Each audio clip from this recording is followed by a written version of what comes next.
Hello students, welcome to online classes by SN Children Academy.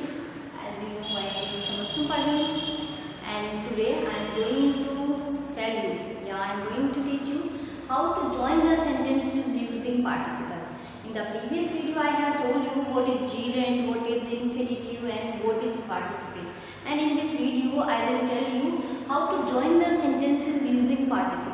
आज की video में मैं आपको बताने वाली हूँ कि कैसे हम दो सेंटेंसेस को पार्टिसिपल का यूज करके उनको ज्वाइन कर सकते हैं. I have told you they are three types of participle. The present participle verb की first form plus ING, past participle verb की third form and perfect participle having plus verb की third form and in the basic form having been plus verb की third form. So I have already told you they are three types of participle and we will join the sentences using these types of participles. यानी हम आज sentences को इन participles का use करके join करेंगे. आज मैं आपको बताऊंगी कैसे हम सेंटेंसेस को ज्वाइन करेंगे. देखिए, जब हम सेंटेंसेस को ज्वाइन करने वाले हैं तो ऑब्वियसली दो सेंटेंसेस होंगे. जब हम उन दो सेंटेंसेस को एक साथ ज्वाइन करेंगे तो उन दो सेंटेंसेस में कहीं ना कहीं हमें उन दोनों सेंटेंसेस की मीनिंग भी कवर करनी है. It mean firstly we will read the sentences. हम सबसे पहले क्या करेंगे, सबसे पहले हम सेंटेंस को रीड करेंगे, उसकी अप्रोच पता करेंगे कि जो सेंटेंस का जो सेंस निकल कर आ रहा है वो कैसा आ रहा है. It means sense in the sense हम ये पता करेंगे कि जो दो सेंटेंस लिखे गए हैं, जो दो एक्शन हो रहे हैं, क्या उन दोनों एक्शंस में सब्जेक्ट सेम है.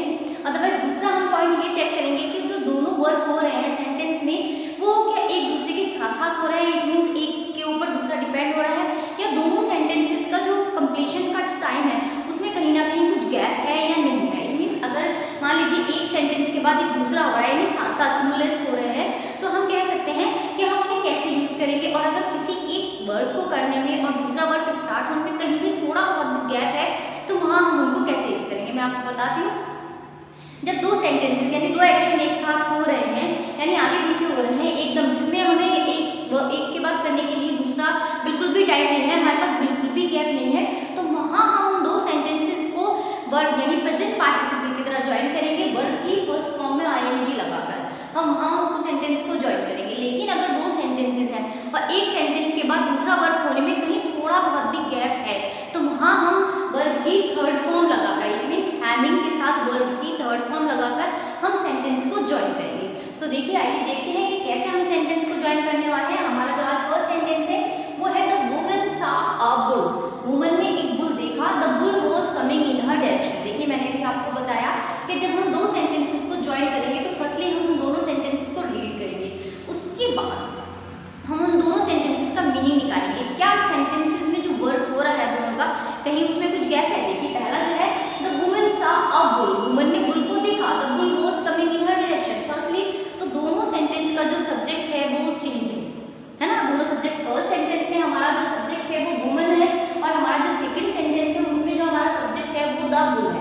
उसके बाद जो दूसरा हमारा मैंने आपको फाइंड आउट करने के लिए बोला है वो ये है कि हमें ये पता लगाना है क्या दोनों सेंटेंस में कहीं कुछ गैप है करने में. देखिए, the woman saw a bull, the bull was coming in her direction. तो यहाँ देख सकते हैं हम कि एक वुमन ने बुल को देखा. वो बुल देखा, उसने बुल क्या कर रहा था, उसकी डायरेक्शन में आ रहा था. इट मीन्स वहीं कहाँ उन दोनों सेंटेंसेस में जो एक्शन है उसमें कहीं भी कोई गैप नहीं है ना. तो यहाँ अगर हमारे दोनों एक्शंस में, जो भी हमारे सेंटेंसेस के दो एक्शंस हैं, अगर उनमें कहीं कोई गैप नहीं है, इट मीन्स हम जो सेंटेंस को बनाएंगे वर्ब की फर्स्ट फॉर्म में आईएनजी से बनाएंगे. तो हम यहाँ लिख सकते हैं वुमन यानी सॉ अ बुल. हम लिखेंगे द वुमन, क्योंकि हमारे पास सब्जेक्ट दोनों अलग अलग हैं. अगर हमारे पास दोनों सब्जेक्ट एक होता तो हम एक सब्जेक्ट को रिमूव करके केवल एक ही सब्जेक्ट का यूज करते. लेकिन यहाँ हमारे पास दोनों सेंटेंस में अलग अलग सब्जेक्ट हैं. तो देखिए हम कैसे करेंगे. The woman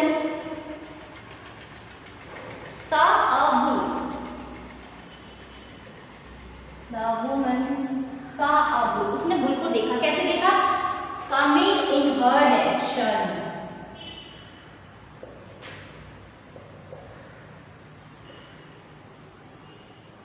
coming in her direction. देखिए हमने क्या किया कि हमने दोनों सेंटेंस को ज्वाइन करने के लिए जो सेंटेंस था द बुल वाज कमिंग, यानी द बुल वाज को हमने यहाँ से रिमूव कर दिया. क्यों, क्योंकि हमने ऑलरेडी सेंटेंस के साथ लिखा हुआ है the woman saw a bull. वही बुल है जो उसकी और आ रहा है, उसकी डायरेक्शन में आ रहा है, इसलिए हमने इस सेंटेंस को जोड़ने के लिए मैंने अभी आपको बताया वर्ब वर्ब की फर्स्ट फॉर्म लगी हुई है, अदरवाइज अगर ये नहीं भी होती तो हम इस सेंटेंस को बाय कमिंग से इसको हमें ऐड करना था। इट मींस द वुमेन सा a bull coming in her direction, यानी दो सेंटेंस को जब हम जोड़ रहे हैं तो कहीं ना कहीं हम उन दोनों सेंटेंसेस की अप्रोच चेक करेंगे, उन दोनों सेंटेंसेस के सब्जेक्ट चेक करेंगे और तब जाकर हम उन दोनों सेंटेंसेस को आपस में जोड़ेंगे। तो I hope students you have understood. उसका हमारा सेकंड एग्जांपल है Ujjwal was hungry he took his food. देखिए अब हम इस सेंटेंस को पढ़ेंगे और इस सेंटेंस का मीनिंग निकालेंगे। क्या लिखा हुआ है इसमें, उज्जवल वाज हंग्री, उज्जवल कैसा था, वो हंग्री था। ही टुक हिज फूड, फर्स्टली तो जो सब्जेक्ट है सेंटेंस का वो दोनों एक ही है। यहाँ हमने उज्जवल को नेम के साथ रेफर किया है और यहाँ हमने उसके रिप्लेस पर प्रोनाउन यूज किया है, लेकिन हमारे जो सेंटेंस का सब्जेक्ट है वो दोनों का एक है। उसके बाद हमें ये देखना है कि जो दोनों एक्शन हुए हैं क्या उनमें कहीं कुछ गैप है करने में या एकदम वो दोनों एक दूसरे के बाद हो गए। तो देखिए Ujjwal was hungry he took his food, जब वो हंग्री होगा तो क्या उसने वेट किया होगा कुछ खाने के लिए, नहीं। जब हमें भूख लगती है तो क्या हम वेट करते हैं, नहीं। तो इसलिए आप कह सकते हैं कि यहाँ दोनों एक्शंस में यानी दोनों सेंटेंसेस में जो वर्ब हुआ है वहाँ कहीं भी कोई गैप नहीं है। इसलिए अब हम इसको कैसे यूज करेंगे, वर्ब की फर्स्ट फॉर्म प्लस आईएनजी। उसके साथ साथ यहाँ देखिए उज्जवल वाज हंग्री, ये वाज जो है आपको पहले भी बताया है मैंने, ये टू बी में आता है, ऑक्सिलरी वर्ब्स आती हैं टू बी, जैसे was, were, is, are, am. तो यहाँ अगर हमारी कहीं सेंटेंस में यहाँ आप ये भी कह सकते हैं कि यहाँ इसकी कंडीशन बताई जा रही है कि उज्जवल किस कंडीशन में है, उज्जवल किस कंडीशन में है, उज्जवल हंग्री कंडीशन में है। तो जहाँ हम किसी भी सब्जेक्ट की अपनी कंडीशन बता रहे होते हैं तो वहाँ अगर हम दो सेंटेंसेस को आपस में ज्वाइन करते हैं तो स्पेशली हम उसके साथ बीइंग का यूज करते हैं। यहाँ हम इन दो सेंटेंसेस को यूज करेंगे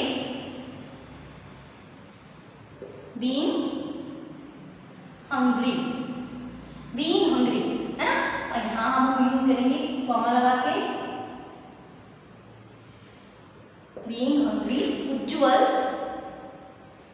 टुक हिज फूड। देखिए अगर आप सेंटेंस को पढ़े, इसमें लिखा था Ujjwal was hungry he took his food, तो इस सेंटेंस को एक बार माइंड में सेट कीजिए कि उसने खाना खाया, कब खाया, जब वो भूखा था। या अगर इस सेंटेंस को हम किसी और वे में बोल सकते हैं तो कैसे बोल सकते हैं कि भूखा होने पर उसने खाना खाया, या वो भूखा था इसलिए उसने खाना खाया, या उसने खाना खाया क्योंकि वह भूखा था। तो देखिए हमने इस एक सेंटेंस को कितने सारे वेज में हमने इसको प्रोनाउंस किया है, लेकिन अगर इसकी जो एक्चुअल कंडीशन है तो वो यही है कि भूखा होने पर उसने खाना खाया, या वो भूखा था इस वजह से उसने खाना खाया।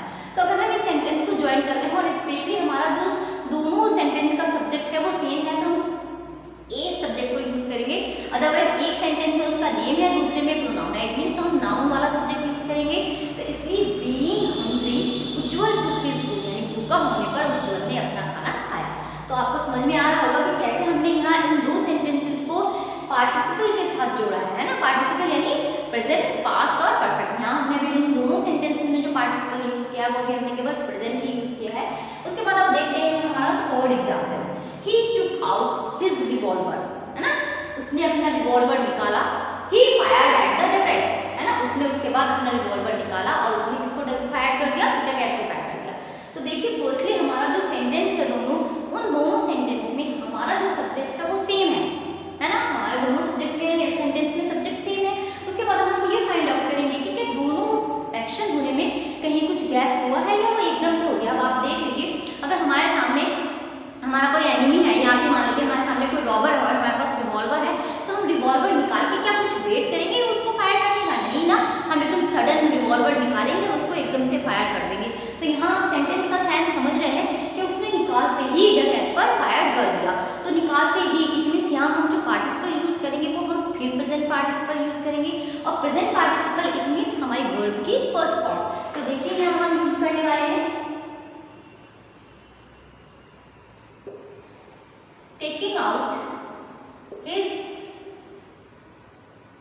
रिवॉल्वर। क्यों? क्योंकि हमारे पास दोनों सेंटेंस में जो सब्जेक्ट है वो सेम है। इसे मैं आपको ऑलरेडी बता चुकी हूँ, अगर दोनों सब्जेक्ट सेंटेंस में हमारे पास सब्जेक्ट सेम है तो हम केवल एक ही सब्जेक्ट को यूज करेंगे, दूसरे को हम रिमूव कर देंगे। तो टेकिंग आउट हिज रिवॉल्वर ही फायर्ड, हमने इस वाले को यूज किया है, ही फायर्ड एट द डकैत।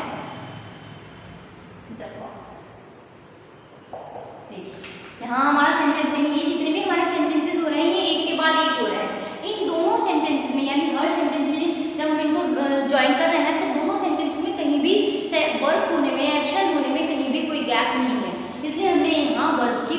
फॉर्म का यूज किया है। अब हम नेक्स्ट अपना एग्जाम्पल देखते हैं। ये है हमारा आई फिनिश्ड माई वर्क। देखिए मैंने अपना वर्क कंप्लीट कर लिया।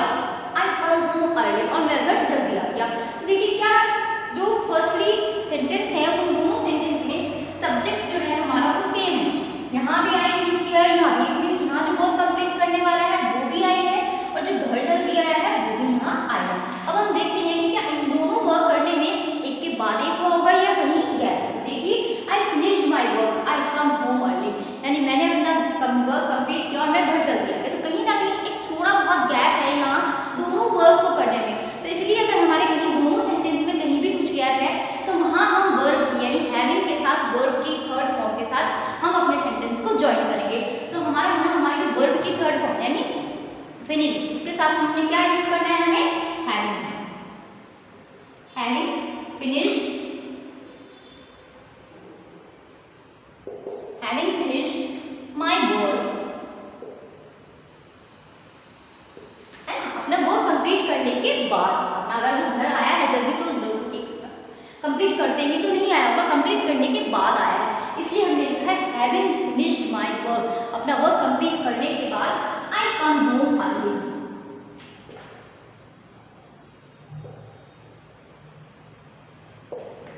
आई कम होम अर्ली यानी आपको समझ में आ रहा होगा अगर सेंटेंसेस में दोनों सेंटेंसेस में एक्शन टाइमिंग में कहीं कोई गैप नहीं है तो हम वर्ब की फर्स्ट फॉर्म के साथ दोनों सेंटेंसेस को ऐड करेंगे।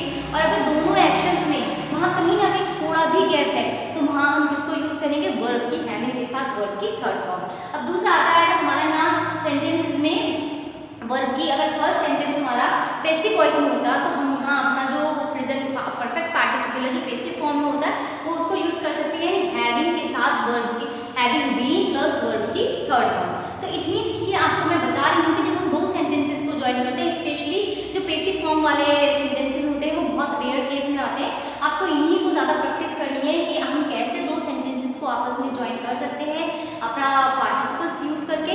आपको ये ध्यान रखना है कि दोनों एक्शंस जो हो रहे हैं क्या उनमें कहीं कुछ गैप है दोनों एक्शंस को करने में, और अगर गैप है तो आप वर्ब की थर्ड फॉर्म यानी हैविंग के साथ वर्ब की थर्ड फॉर्म यूज करेंगे, और अगर दोनों एक्शंस में कहीं वर्ब होने में कहीं कुछ गैप नहीं है तो आप वर्ब की फर्स्ट फॉर्म के साथ आईएनजी यूज करेंगे और आप उसको ज्वाइन करेंगे।